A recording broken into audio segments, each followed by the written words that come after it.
good morning na naman po tayo. Ayan, magandang maga po sa inyong lahat. Tayo po ay pupunta sa kahapon, nagpunta ako roon sa branch ng EDD kasi ipapa-update ko yung aking account kasi nag-change guys. Kaya kayo mga katropa, mga friends, ayan. Kung napapanood niyo itong aking video now, hindi na katulad nung dati na yung magagamit mo yung iyong account. Ayan, may changes. Kaya i-check nyo mga ka-Facebookan, mga ka-friends. Ayan, paki-check nyo yung inyong mga accounts kasi baka hindi nyo nanonotice o nalalaman o walang nakapagsasabi na may changes ang ating inaayos ko na naman baka may changes yung ating account sa EDD. So baka kung kailan kayo mag-a-apply at saka kayo magkakaroon ng problema. So kung may time kayo guys at kung alam niyo yung mga gagawin, i-update na natin guys para hindi na tayo ma-istorbo pagdating ng pangangailangan. O kung hindi naman natin kayang i-update, punta lang tayo doon kay Luis. Ayan. Pupunta ako ngayon kasi nanggaling ako kahapon. Honest to God, hindi ako masyadong magaling sa computer. Marunong ako basic lang guys, basic lang. Kasi noong mga panahon na namin wala namang gawa kasi nga computer guys. Hindi katulad ng mga panahon ngayon na talagang magagaling ang mga bata na talagang bata pa lang as in na talagang marunong na silang magkalutkot ng mga cellphone pero sa mga edad namin guys, yung mga panahon namin nung araw wala kaming ganyan guys, kaya thank you Lord at natuto rin ako kahit paano. Ayan, meron time basics pero guys at kailangan alas 10 ando doon ako guys, kaya tingnan muna natin atras abante. Mamaya na tayo guys dadaan sa mamaya na ako dadaan sa mailbox kasi kailangan before 10. Ano nang oras ngayon? Kasi nilinisan ko pa yung guys, nilinisan ko pa yung aking yung green, yung basurahan ko dahil nakuha na. Kasi pag di mo na linisan yun guys, mabaho.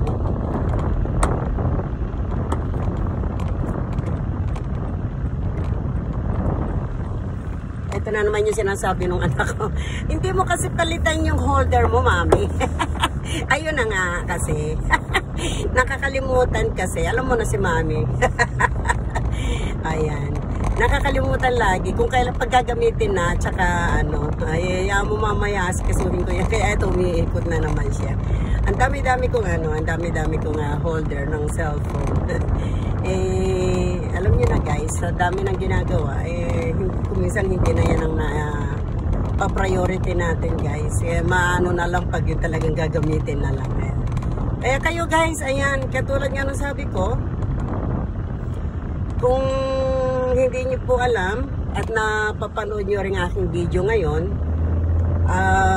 punta po kayo doon kay Luis or kung kaya nyo naman o meron naman kayong anak na tutulong sa inyo na para i-update yung mga EDD account. Ayan po, i-update nyo na po ngayon kasi sa susunod po at yung talagang kailangan nyo na mag-apply ng EDD ay hindi na kayo may istorbo pa, dire-diretso na guys. Siyempre tayo namang lahat kailangan natin ng pera, diba? So hindi tayo kailangan na aarte-arte rito sa Amerika na porque dito ka sa Amerika you think that you have a lot of money. No, it's wrong. Kung hindi ka marunong magtrabaho rito guys sa Amerika, wala kang pera. Yan ang totoo. Kahit sinong pagtanungan mo dito sa Amerika, hindi ako kasi guys, hindi kasi ako plastic na tao. Kung ano ang katotohanan kasi yun ang sinasabi ko guys. Ayan. Kami, sa totoo lang, sa prosige namin at pagsisikap na mag-asawa, kaya kami nakapagpundar. Ayan. Hindi kami humihinto ng trabaho. Ayan. Alaska, Bukid, dito sa trabaho ko, dito sa Wonderful Citrus. Pero sa ngayon guys, dito sa Wonderful, apikwan na. Nag-retire na ako guys. So, just only this season na hindi ako nakapag-bukid guys kasi nga itong aking injured sa tuhod Ayan, kasi before na nag-retired ako guys sa Wonderful Citrus, na-injured yung aking tuhod. Ayan, na-injured guys yung aking tuhod. Sa nagpapalit jack ako, ngayon na-squeeze yung tuhod ko guys. Ayun ang aking yun ang reason why hindi ako nakapag-book it this time. So maybe sa next season na guys, ayan, babawi tayo, pupursige tayong bumawi. Kasi hindi po pwede guys na dito sa Amerika hindi ka pwede hindi magtatrabaho. Kasi wala. Maano tayo guys, at saka sa dami ng ating mga bayarin. Ayan, sa dami ng ating mga bayarin guys. Hindi talaga hindi po pwedeng hindi tayo magtatrabaho. Ayan, kailangan talaga na tayo ay magtrabaho para meron tayong mga pambayad sa bills. At pag hindi tayo nagtrabaho, wala tayong pambayad ng bills, hahatakin ang ating bahay. Ayan, lahat ng mga pinaghirapan natin guys, mapupunta sa wala. So, kaya ayan, pagputihin natin guys ang magtrabaho. Huwag tayo yung pa-arte-arte dyan na akala mo ka. Hindi kailangan, hindi uso ang hindi uso dito ang kaartehan niya. Maghanap buhay ka para meron kang pera. Ayan. Meron akong isang kilala dyan. Kaibigan ko siya. Napakaswerte niyang asawa niya sana dahil napakasipag ng kanyang asawa. Walang pinipiling trabaho pero naaawa ako sa kanya dahil lahat ginagawa niya. Ayan, ginagawa niya. Pero yung useless sa asawa niya yung kanyang ginagawa. So, naaawa ako sa kanya. Wala naman ako guys magagawa. Ayan, marunong siya talaga. Marunong siya magtiis. Ayan, marunong siya makisama. Ayan. Eh, siyempre, nobody's perfect guys. Kaya nagkaroon ng konting pagkakamali. Eh, siyempre, ang pagkakamali guys ay naitutuwid. Kaya, kailangan natin guys na medyo unawain natin guys kung anong naging kamalian ng ating kaibigan para na sa ganun ay ako kasi guys hindi ako mapagtanim ng sama ng loob sa kaibigan kahit sa aking pamilya, especially sa pamilya ko. Yung nakaraan pasis-pas kasi siyempre mahal ko ang aking pamilya, especially yung aking mga anak, yung mga aking apo. Ayan, siyempre hindi natin sila kailangan na ganitong may edad ka na, hindi ko na kailangan. Ayan guys, malapit na tayo. Ayan, malapit na tayo na makarating doon sa ating pupuntahan. Kaya guys, ayan, huwag niyong kakalimutan na i-update yung inyong mga account. Ayan, dito na tayo guys. Tignan mo naman kung tayo ay free. Ayan, may mga tao na yata. Dito tayo para hindi hindi tayo masyado. Ayan, dito tayo para hindi masyado mainit. Magtago tayo sa init. Ayan.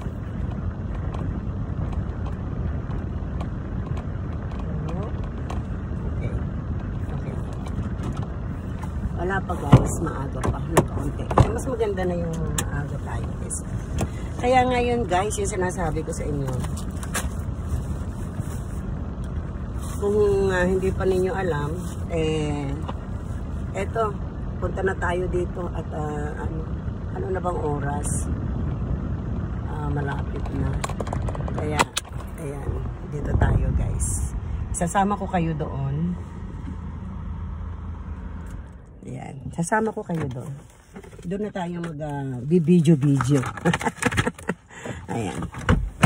Doon na tayo mag-video guys. Kasi, siyempre, ayan.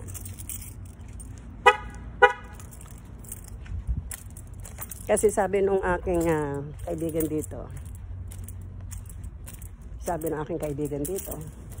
na ano daw. Ayan guys, ayan o.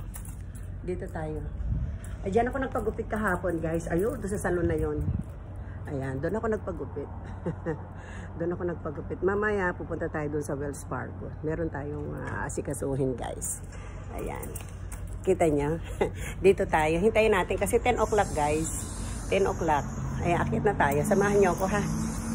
Ayan. Akit na tayo sa stairs.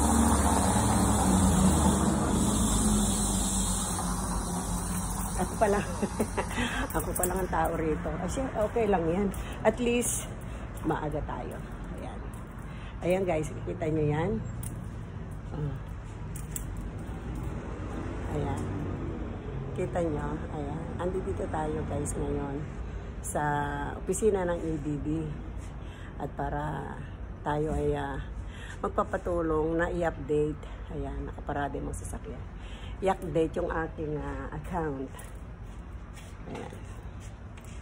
Ayan guys, kita nyo. Ayan. So,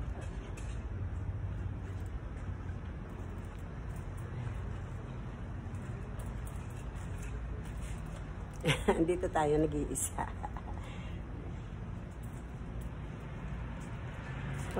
Maaga pa kasi. Dito tayo guys. Ayan. Kita nyo.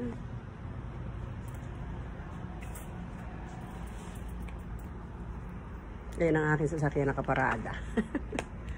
Ayan. Ayan. Dito tayo guys. Kasi yun ang kabilin-bilinan sa akin nung kausap ko na empleyado rito sa EDD na before 10 kailangan dito ka kasi 10 o'clock kami mag-uumpisa. So, dapat ikaw ang first. Sabi niya kasi, dito nga kasi ako kahapon guys. Dito ako kahapon. Kaso nga, hindi nga nila naayos dahil offline daw yung EDD. Ay, ang ganda dyan guys. O, ayan, nakita niyo yan. Wow, ang ganda. O. Ang ganda ng view. O, ayan guys. Kita niyo yan. O. Ang ganda, diba? Ang ganda. Oh.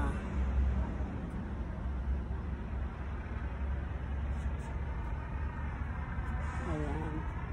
Kita niya. Ang ganda, diba? Ang ganda ng lugar. Oh. Aba, may ano pa ron?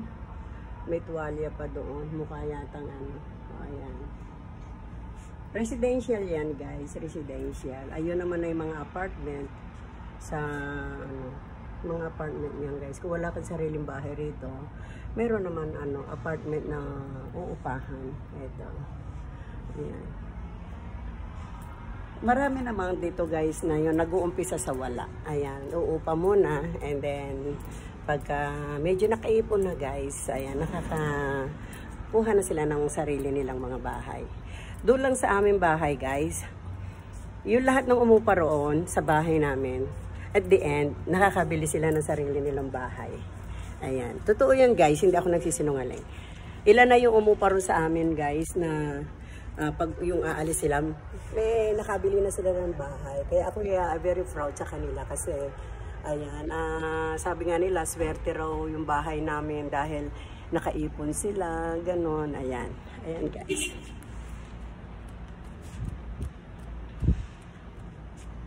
Nakaipon sila, nakabili na sila ng mga bahay, kaya sabi nila sa akin, thank you ate, sabi nila. At saka nagkataon nun kasi guys na ano, na maraming natanggap na biyaya galing sa gobyerno nung kasalukuyan na pandemic guys. Ayan, kaya ayan, may mga bahay na sila. Laki-laki nga ba ng bahay nung before itong last na tumira. Ayan, hindi ko na siyempre kailangan bangkitin kung sino pa sila. Baka naman maano sila. Ayan, ang laking bahay nila. Ayan, kita nyo? Ayan, dito tayo. Sasama ko kayo. Hintay-hintayin natin yung ano, hanggang mag-open yung EDD. Ayan. O, diba guys? Nag-iisa ako. Ayan. Nag-iisa ako. Ayan. Maghintay-hintay tayo. Meron na siguro tao sa loob. Kaya lang siyempre nag-ano muna ako eh. Naglaaga, video pa ako dito. Ayan. Ayan. Thank you guys sa walang pagsawa nyo na pagsuporta sa akin. At thank you so much sa mga inyong mga suporta na walang hinto. Salamat, maraming salamat. Ayan, especially sa aking mga anak. Ayan, na talagang full support sila sa akin. Ayan, thank you so much. Ayan. Doon ako nagpagupit guys. Doon ako nagpapagupit. Nakita niyo yung salon na yon. Doon ako nagpapagupit guys. Kaya nga kahapon, pagkagaling ko dito, ipinaretouch ko ng gupit uli yung buhok ko doon. Ayan. Ito naman ang fire department. Ay, ito ang fire department. Ayan. Mamaya pagkatapos natin dito guys, sa bangko naman tayo. Ayan.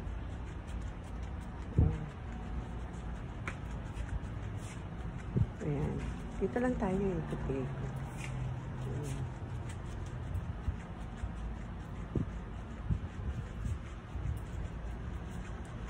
Ala pa yung ano, ala pa yung babae. Wala pa yung kuha.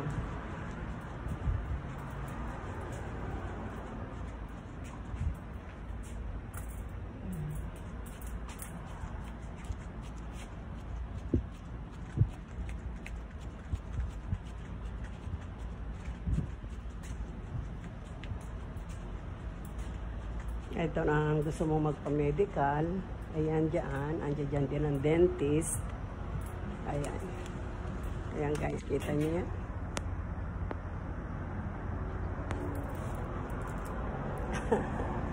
Ayan. Kita niyo yan? Andi dito kasi ako sa taas. Sa second floor ako guys. Ayan. Sa second floor ako. Kaya nakikita natin lahat ang mga paligid. Second floor tayo.